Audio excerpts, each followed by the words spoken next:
The best train watching spots are often a matter of mathematics.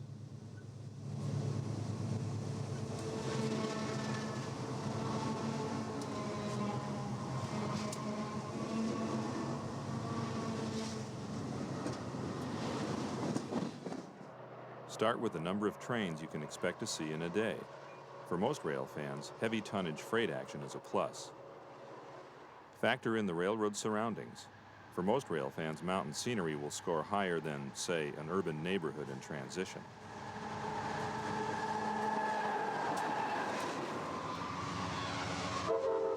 Do you like passenger trains? Add in Amtrak trains. Finally, factor in the less obvious stuff, things like a sense of history, relics from the railroad's past, that sort of thing. When you're finished with your list, add it up. And don't be surprised if what you come up with is Conrail's Boston Line in New England.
The west end of the Boston line of Conrail's Albany division lies in New England, specifically eastern New York and western Massachusetts.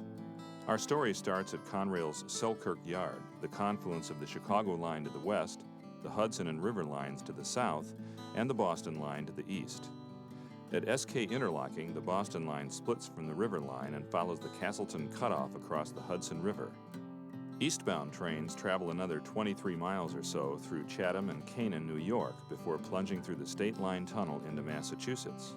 The tracks begin a gradual ascent to Pittsfield, the commercial center of Berkshire County.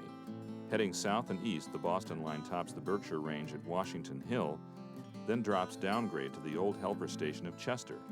From there, it's a relatively flat run across the Connecticut River Valley to Conrail's terminal in West Springfield. Then it's a short hop across the Connecticut River to the Amtrak station in downtown Springfield.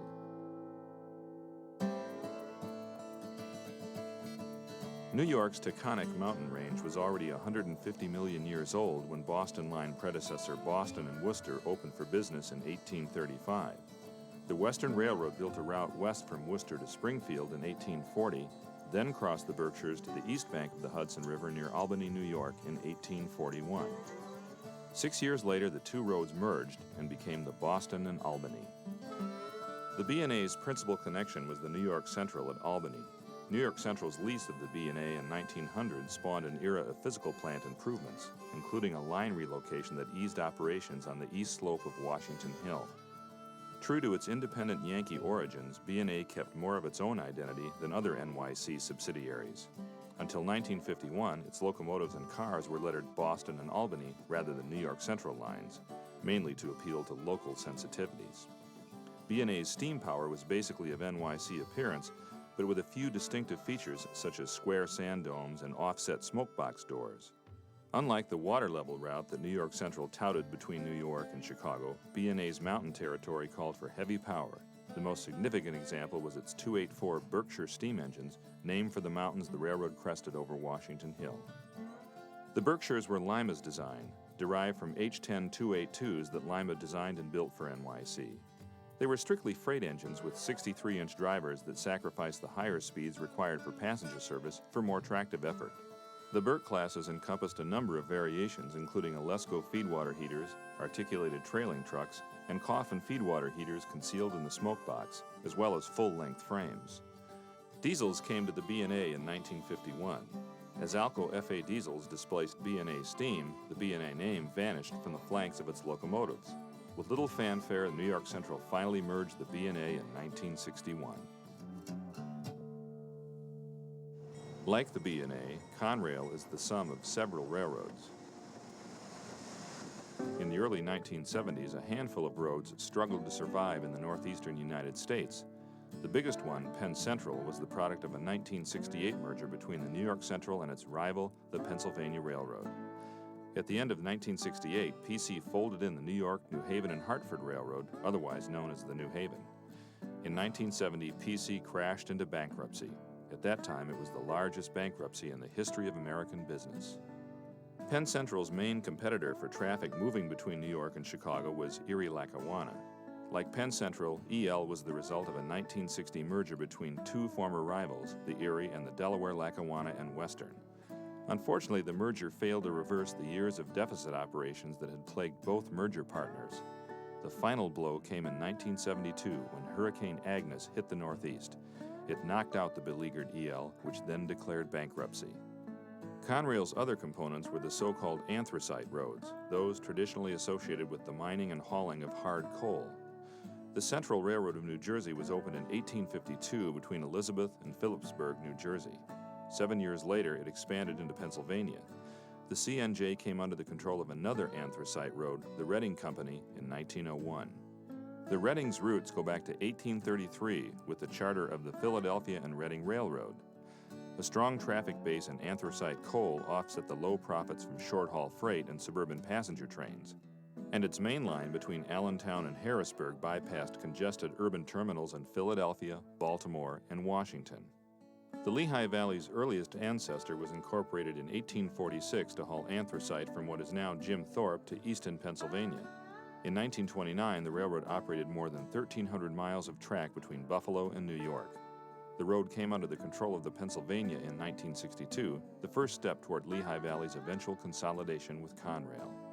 Last and perhaps least, the 90-mile-long Lehigh and Hudson River served as a bridge route between the CNJ, Lehigh Valley, and Pennsylvania Railroad to the south, and the New Haven's route between Maybrook and New Haven, Connecticut to the north. Penn Central's acquisition of the New Haven shifted bridge traffic to all PC routes. For the L&HR, it was the crossed letter T in the word redundant. When Conrail started out in 1976 with $2.1 billion from the federal government, the math didn't look good. As author George Drury wrote in Kalmbach Publishing's Train Watcher's Guide to North American Railroads, 6 times bankrupt equals bankrupt. Instead of multiplying its liabilities, Conrail subtracted the Northeast Corridor and sold it to Amtrak. Branch lines were sold to short lines. Everything from outdated rolling stock to redundant trackage fell into the minus column. In 1981, Conrail named Stanley Crane chairman and chief executive. As wheels rolled, Crane sharpened Conrail's image and improved the quality of the railroad service. The railroad began its financial turnaround when it posted a profit in 1981, and 6 years later, the federal government sold its ownership interest in Conrail, the largest initial public stock offering in the nation's history. When we came to New England in the fall of 1998, Conrail faced a future that few could have foreseen back in 1976. The year before, shareholders had sold the railroad to CSX Corporation and Norfolk Southern Corporation. At close, or split date, the Boston line would pass into the hands of CSX. The division of Conrail aside, it added up to the last fall season for Conrail's Boston line.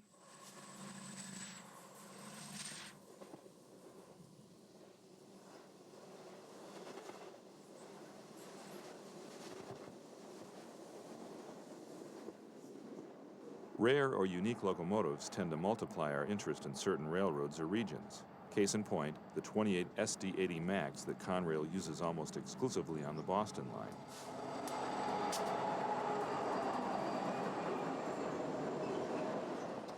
Built by General Motors in 1996, the 80 Max have a number of special features. First, it's powered by a 5,000 horsepower 20-cylinder prime mover. The 710 series diesel engine uses electronic fuel injection and larger turbochargers to boost fuel efficiency, a problem with earlier 20-cylinder designs from builder GM. To keep things cool, the 80 Max use a split cooling system powered by 2 separate pumps. Due to the increased size of the radiators, the radiator hatch was designed in a V shape, harkening back to GM's 20-cylinder SD45 from the 1960s. Train crews ride in a so-called whisper cab designed to enhance crew safety and comfort. cab's entire passenger compartment and about 1 foot of the hood ride on rubber pads. The pads, in turn, ride on shock absorbers. This allows the cab some freedom from the underframe and reduces both the rough ride and interior cab noise. The 80 Max wear a white bow wave, identifying them as AC traction units. AC traction motors give the Max more pulling power than equivalent DC traction motors. With fewer moving parts than a DC motor, the AC traction motors offer lower maintenance requirements. The AC traction motors ride in self-steering or radial trucks. Unlike the rigid trucks found under other 6-axle diesels, the HTCR truck under the 80 Mac literally steers through curves by keeping the driving wheels parallel to the curvature of the rails.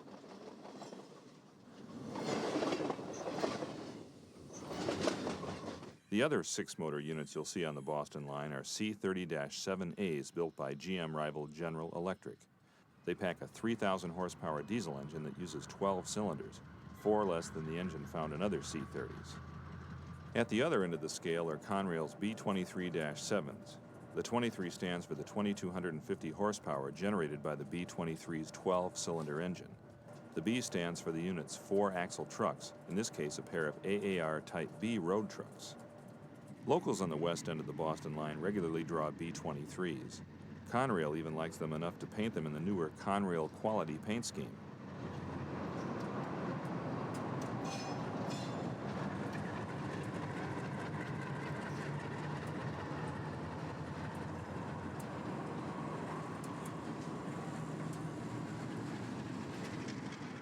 Nor is Conrail shy about running the B23s backwards on the main line.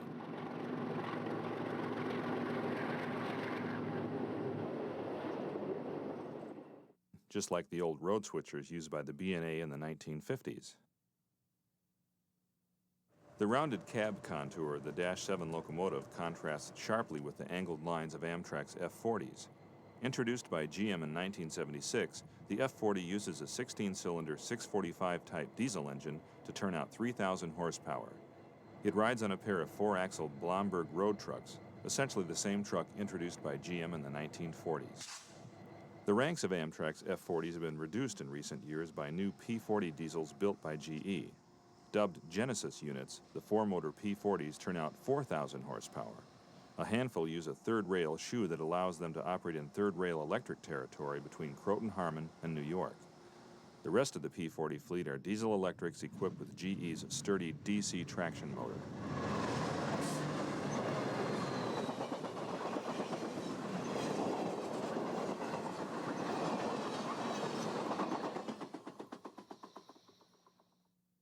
Selkirk Yard, its hump yard, and Conrail's locomotive shop play a critical role in the Boston line's operations.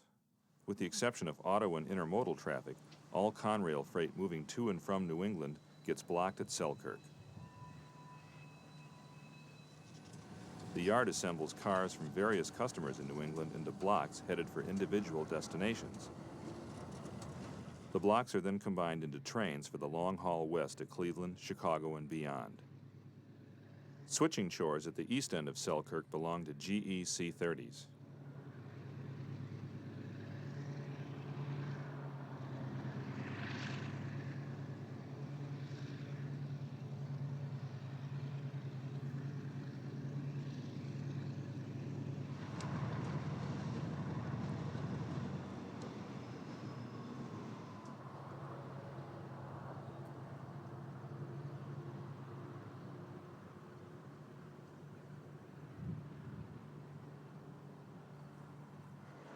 The yard also humps and classifies everything moving east to New England.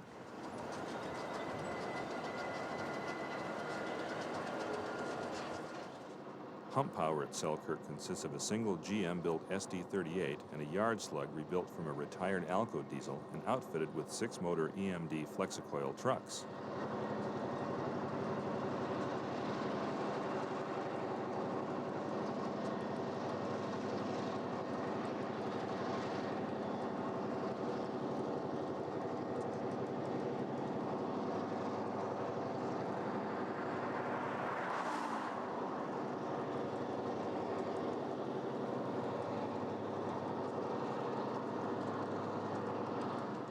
The slug set pushes the cars being sorted over an artificial hill or hump. Then gravity takes over and pushes the car into the classification tracks. Conrail's Selkirk diesel shop has long been a GE stronghold.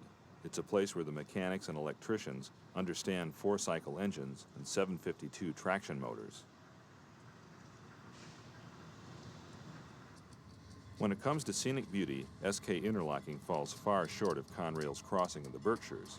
Train watchers can console themselves with the fact that SK offers at least twice as much action as they'll find on the Boston Line's Washington Hill.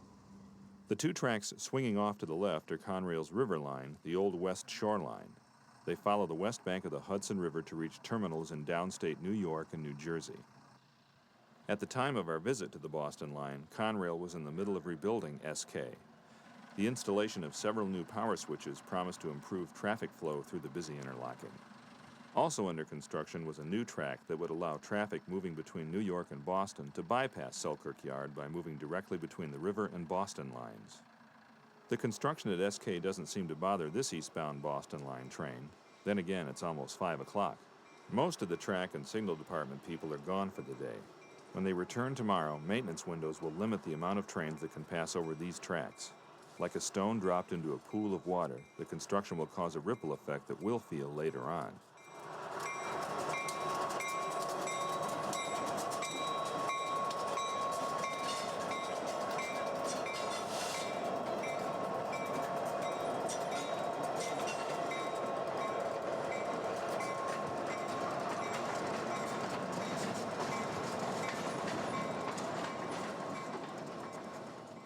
At CP 187, Amtrak's Post Road branch connects with the Boston Line. From here to milepost 33, Conrail uses a microcode cab signal system without wayside signals. Only home signals close to controlled crossover points or junctions remain in place. Unlike SK, CP 187 is a simple interlocking. The track on the left heads west to Selkirk Yard. Boston Line freights take the switch on their way into the yard. The track on the right is the Post Road branch. Stopped at a red signal is Amtrak Train 448, the Boston section of the eastbound Lakeshore Limited. Amtrak bought this line when it extended the Lakeshore service to Boston. After it splits from the New York section of the Lakeshore at Rensselaer, 448 comes up the branch to connect with the Boston Line. A few minutes later, the reasons for the delay appears. A Sperry rail car on the Boston Line takes the switch and heads west into Selkirk Yard. This converted gas-electric rail car is a rail-bound vehicle, one of 32 rail defect detector cars used by Sperry Rail to test track. Through the use of ultrasonic and induction technology, the cars test for defects in the rails not necessarily visible to the naked eye.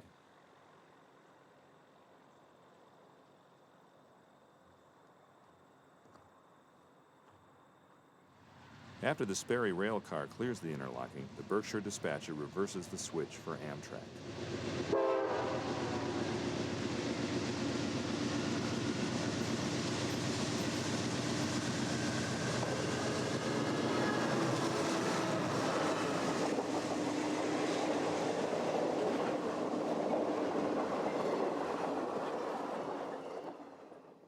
Look to your right as you drive the New England Thruway spur out of Selkirk, and you'll see the A.H. Memorial Bridge. Built with 23,000 tons of steel, the bridge is the most striking aspect of the 28 miles that make up the so-called Castleton Cutoff. Before the line's construction, B&A freights funneled into Rensselaer, where Amtrak's Albany-Rensselaer station sits today. NYC decided it had to get its through freights out of Rensselaer. Its solution was to survey alternate routes in 1910. The company organized the Hudson River Connecting Railroad in 1913 to build both the Castleton Cutoff and Selkirk Yard. Completed in 1924, the cutoff continues to serve its purpose, link the former B&A route with Selkirk Yard. Any Yankee worth his maple syrup will tell you that New York, even bucolic eastern New York, is not New England. Nonetheless, Columbia County has a pastoral charm all its own. What's more, the history of the railroads in this area is as fascinating as anything you'll find across the state line in Massachusetts.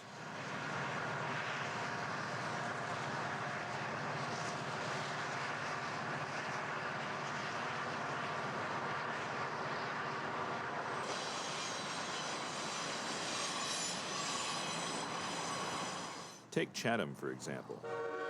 The jumble of vehicular traffic bustling through the center of town belies Chatham's history as a busy railroad town.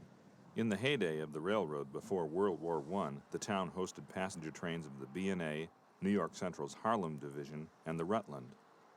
A monument to those long-ago days is the B&A's elegant stone depot. Built in 1887, it was recently donated to Chatham by Conrail. The station is the future home of the National Union Bank in nearby Kinderhook. But before anyone calls the moving vans, there's the small matter of the roof. When restoration is completed, it will contain over 50,000 individual shingles. The good news, another historic railroad station will be preserved, and the process doesn't affect train watching in Chatham.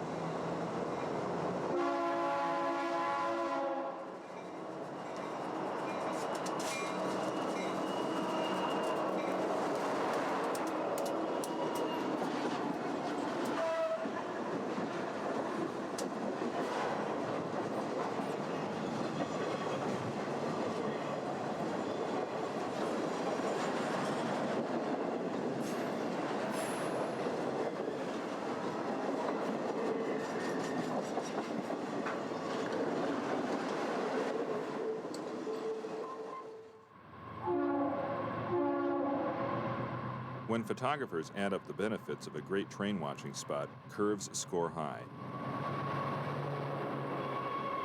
There's just something about big road locomotives heeling into a curve at speed with several thousand tons of freight tied to their tail. If that's your cup of milk, Canaan is the place to be.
Once you cross the state line into Massachusetts, following the railroad becomes a bit tricky.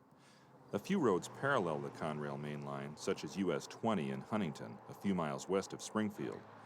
Here, a motorist may be lucky enough to catch a glimpse of Amtrak Train 448, the Boston section of the Lakeshore, headed east to Springfield and Boston.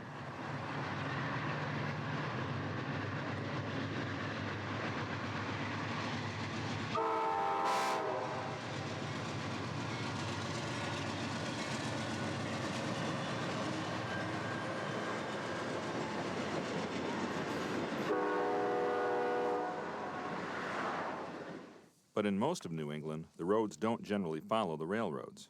You'll spend some time reading maps to figure out where the heck you're going or where you've been. Fortunately, you won't have a hard time recognizing where you are at State Line Tunnel. In its heyday, the B&A was a double-track railroad. The first State Line Tunnel was bored in 1840. The second came in 1910 when parent New York Central upgraded the B&A's physical plant. In the late 1980s, Conrail decided to single-track much of the route, leaving just 86 miles of double track. You can see the evidence at State Line Tunnel, where a grassy path and an abandoned tunnel bore mark the site of the old westbound main line. Single track or not, State Line Tunnel remains a great place to watch trains. And as we discovered, it doesn't matter whether you're at track level or above the tunnel itself.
Between the state line and Pittsfield lies the Taconic Range. Granted, they're not as steep as the Berkshires east of Pittsfield, but like an inchworm in an egg carton, freights have to do a lot of wriggling to get up and get over them.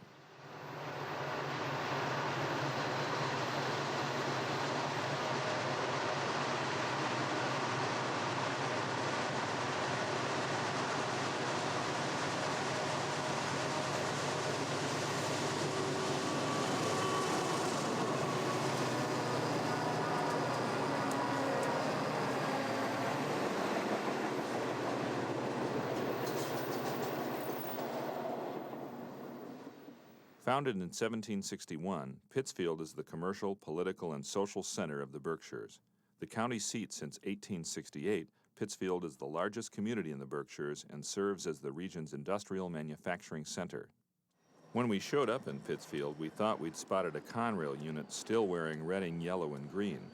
It turned out to be a pair of GP35s owned by the Housatonic Railroad, a Canaan, Connecticut-based short line.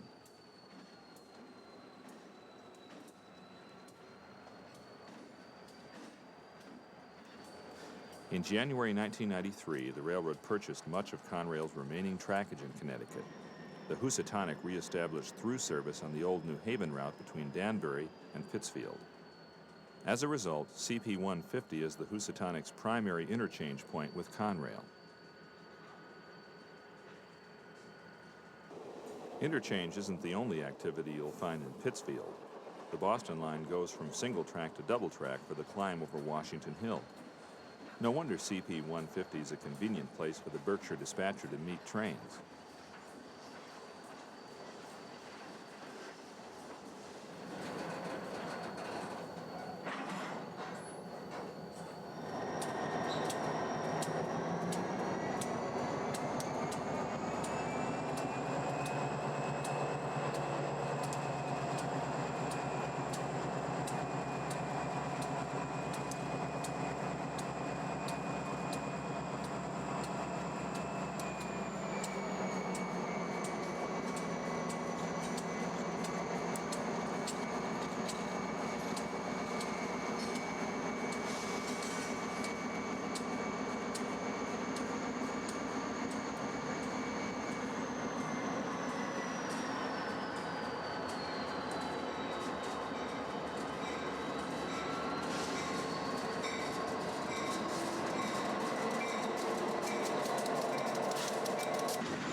Hinsdale, Massachusetts has little in common with its namesake on the BNSF racetrack in suburban Chicago. It's not the difference between the Berkshires and the upscale Chicago suburb. It's the fact that in Hinsdale, Illinois, you're not likely to wait 3 hours between trains. Which is what happened to us after we parked our rental vehicle in Hinsdale, Massachusetts. You may recall that we mentioned something about maintenance windows at SK Interlocking. Well, now we were paying for one of those windows on an otherwise perfect fall day in the Berkshires. What do you do when you're killing time between trains? With no signals to give you advance warning, you set up your cameras and wait for the wail of an air horn or the swell of diesel engines. Or you can catch 40 winks and hope that you'll wake up when you hear something that sounds like an approaching train. The downtime gave us a chance to ponder the components of Conrail's mainline track.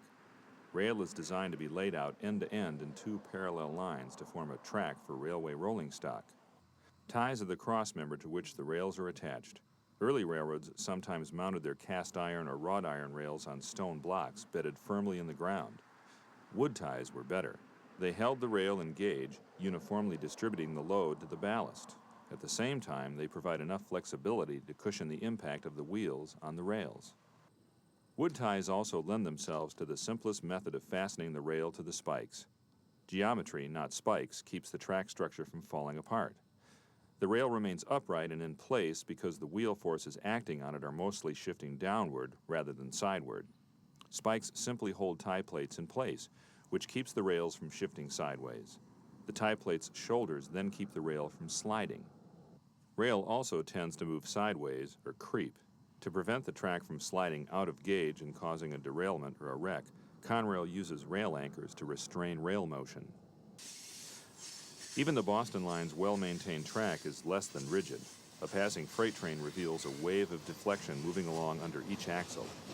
Still, the more rigid the track, the less movement and wear there is between the various track components. Ballast prevents lateral deflection. It also holds the ties in place and aids in drainage. Yes, track is fascinating, but not as fascinating as the eastbound train that punctuates our long wait at Hinsdale.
The original Berkshire is in England, south of Oxford. The English pronounce it Berkshire. Depending on who you ask, the Boston line crosses either the Berkshire Hills, Berkshire County, or simply the Berkshires.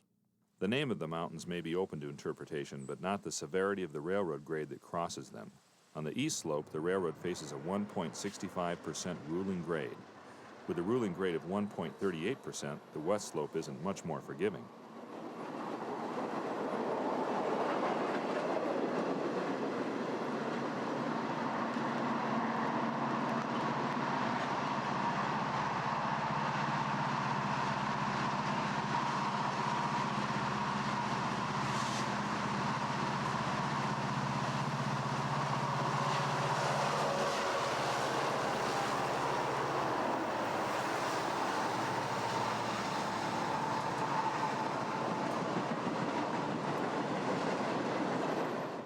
Although the 80 Max have replaced older 3,000 horsepower diesels on a 2-for-1 basis, train tonnage stays between 7,000 and 7,500 tons.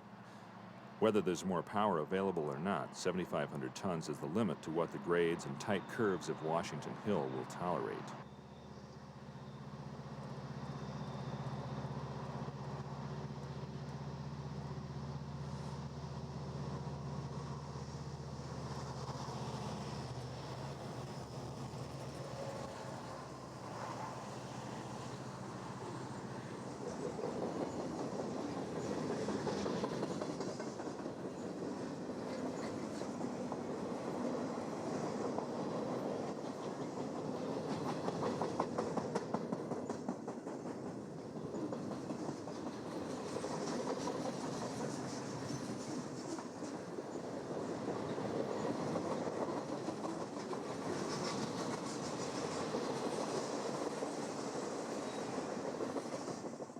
CP-140 harbors a relic from another era.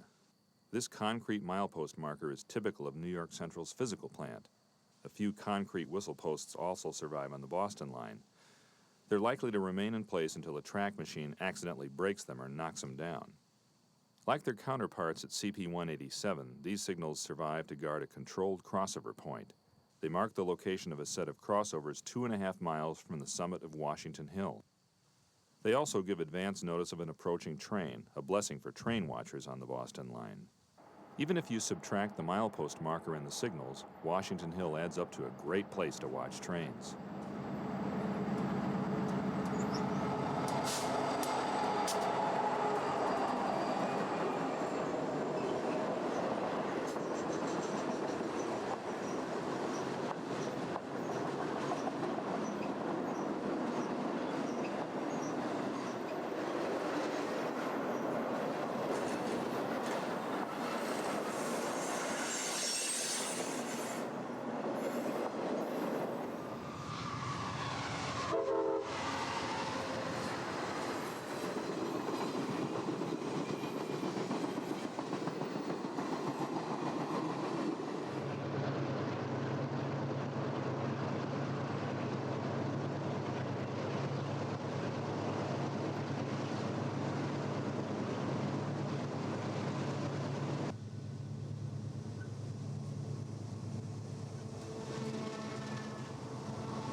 Chester sits at milepost 126.1, some 28 miles from the east end of our story at Springfield. By B&A tradition, the east slope of Washington Hill was pusher territory. Remnants of the old helper station still stand at the base of the hill in Chester.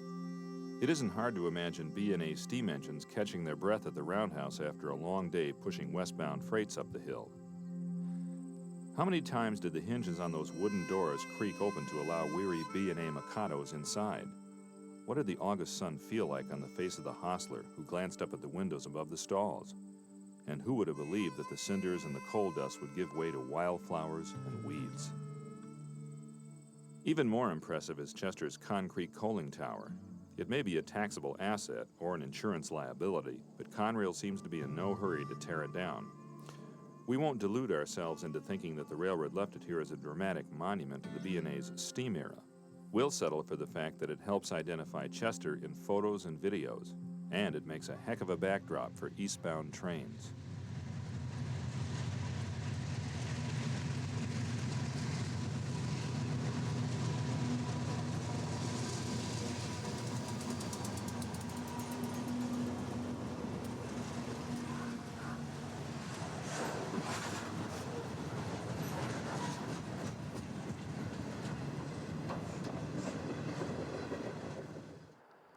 What looks like a set of pusher engines drifting downgrade near Beckett is actually light power from Selkirk. They're on their way to rescue a westbound freight stalled at Chester. The problem? Too much tonnage for Washington Hill.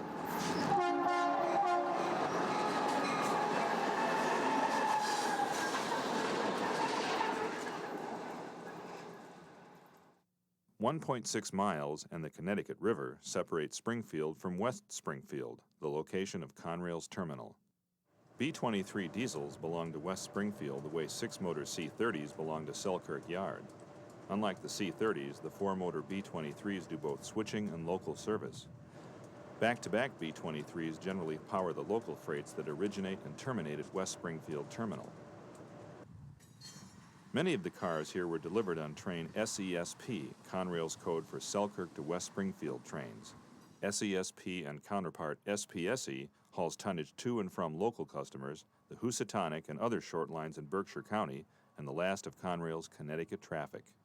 At least one railroad delivers its interchange to West Springfield.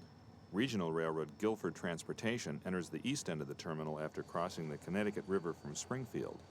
Powered today is a single high-nose GP35, a former Norfolk and Western unit. Conrail and Guilford also operate a run-through train between Selkirk and Ayer, Massachusetts. Traffic consists of paper products and Ford automobiles moving east to the auto manufacturer's New England distribution facility at Ayer.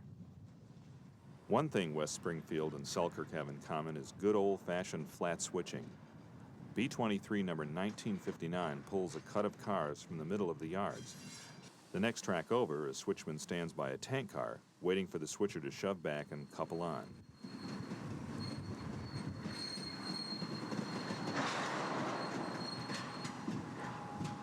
After the cars are coupled, 1959 pulls them ahead. By the end of the shift, the yard job will have made up the next day's locals.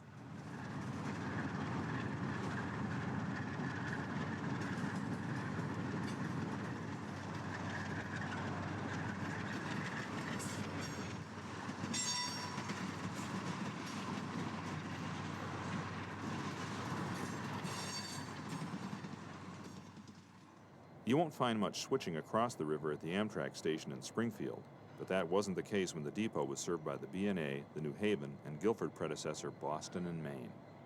B&A's east-west trains include several Springfield to Boston locals. This was the first place to see the Bud Company's self-propelled rail diesel cars. Boston and Maine ran north from Springfield into Vermont. B&M also operated run-through trains between New York and the Upper Connecticut Valley in conjunction with the New Haven. The duo also ran a day and night train between New York and Montreal, Quebec. The New Haven operated a fusillade of trains between New York and Springfield via New Haven and Hartford. New Haven's other traffic through Springfield was between New York and Boston via the so-called inland route. Several Amtrak trains still use the inland route. They use the Boston line between Boston and Springfield, then follow the old New Haven south to New Haven. From there, the trains swing southwest to New York. The advantage of the inland route is that it serves Worcester, New York, and Boston-Hartford markets. As far as most Amtrak passengers are concerned, these nondescript platforms are the Springfield station, but across the track sits the original B&A station. Plans to restore it as an inner-city and local bus terminal are in the works. In the meantime, the station looms over the Amtrak yard tracks. We stared for a long time at the cupola where the station master used to sit. Was it just a trick of the light, or did the windows seem to be staring at the Boston line, reliving the station's glory days?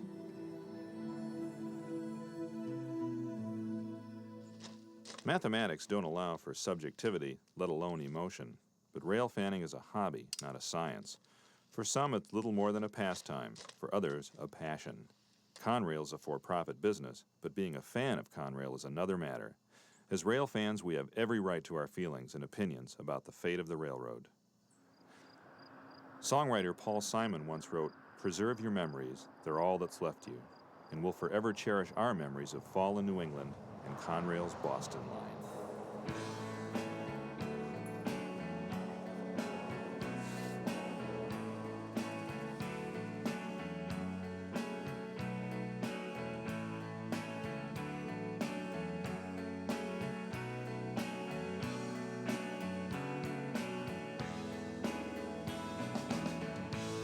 Is it already too late to start again?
Thank you for watching this Publisher's Choice edition of the Ultimate Railroading DVD series.